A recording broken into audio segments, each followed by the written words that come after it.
মোৰ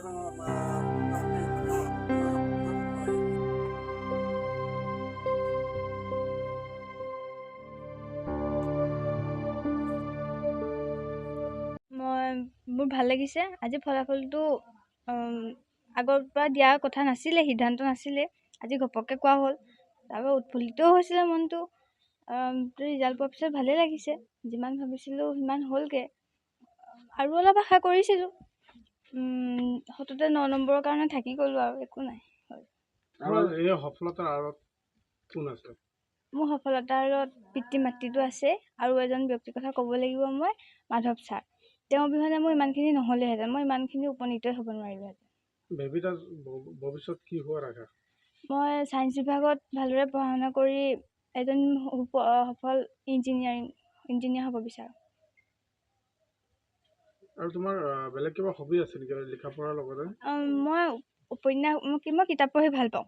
উপন্যাস, বিভিন্ন আলোচনী সেইবোৰ পঢ়োঁ। আন্তৰিক অভিনন্দন জ্ঞাপন কৰিছোঁ।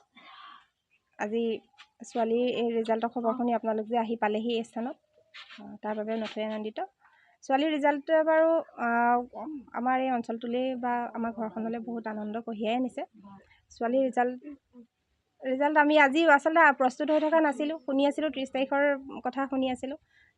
8টা বজাত যেতিয়া বাতৰিটো গম পাইছোঁ যে পটককৈ 10টাত ৰিজাল্ট ওলাব বুলি, তেতিয়া আমি অকণমান মনটো অকণমান উখল মাখলো হৈছিলে, হ'লেও তাই ভবাৰ দৰে ৰিজাল্টটো আহিলে, সেইলৈ আমি আনন্দিত। ভৱিষ্যত তাইৰ সপোনবিলাক যাতে সফল হয় সেয়াই কামনা কৰিছোঁ। আপুনি মাতৃ হিচাপে অহা বছৰ আচলতে এই মেট্ৰিক পৰীক্ষাটোৱে হৈছিলে তেওঁলোকৰ এটা আমি বহুত দিনৰ পৰাই শুনি আহিছোঁ, মেট্ৰিক পৰীক্ষাটোতো চলিয়ে আছিলে, এইটো এটা প্ৰথম ধাপ বুলি আমি কওঁ ছাত্ৰ জীৱনৰ। গতিকে খুব এটা উৎসাহ থাকে তেওঁলোকৰ, খুব এটা হাবিয়াস থাকে মেট্ৰিক পৰীক্ষাটোৰ প্ৰতি। আৰু এইটো থকাৰ কাৰণে আচলতে তেওঁলোকে মনবিলাক বহুত এটা খুব আগ্ৰহেৰে পঢ়া শুনাও কৰে। এতিয়া বা কেনেধৰণে লৈছে সেইটো আমি বুজি পোৱা নাই বাৰু, কেনেধৰণে নতুন শিক্ষা নীতিয়ে কেনেদৰে শিক্ষাখিনি আগবঢ়াই নিব। গতিকে আমি ভাবিছোঁ চৰকাৰে নিশ্চয় এটা বেয়া পদক্ষেপ লোৱা নাই, হয়তো ভালেই লৈছে। তেওঁলোকে হয়তো ছাত্ৰ ছাত্ৰীসকলৰ ভৱিষ্যতৰ কথা চিন্তা কৰিয়ে নিশ্চয় এইবিলাক তেওঁলোকে পদক্ষেপ লৈছে। যি হওক ভালেই হওক, সেইটোৱে আমি কামনা কৰোঁ, যাতে ছাত্ৰ ছাত্ৰীসকলৰ উজ্জ্বল ভৱিষ্যত হয়।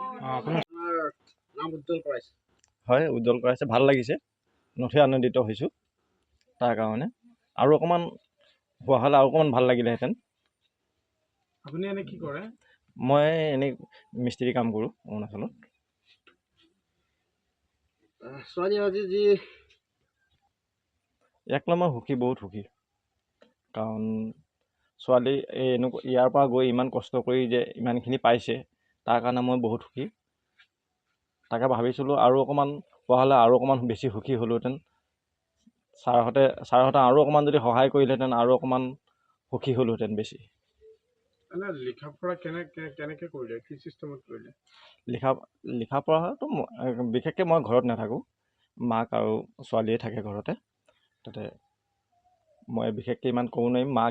মাকে আৰু ছোৱালীয়ে যিমান কষ্ট কৰিছে, মইতো বিদেশতে থাকোঁ কাম কৰি।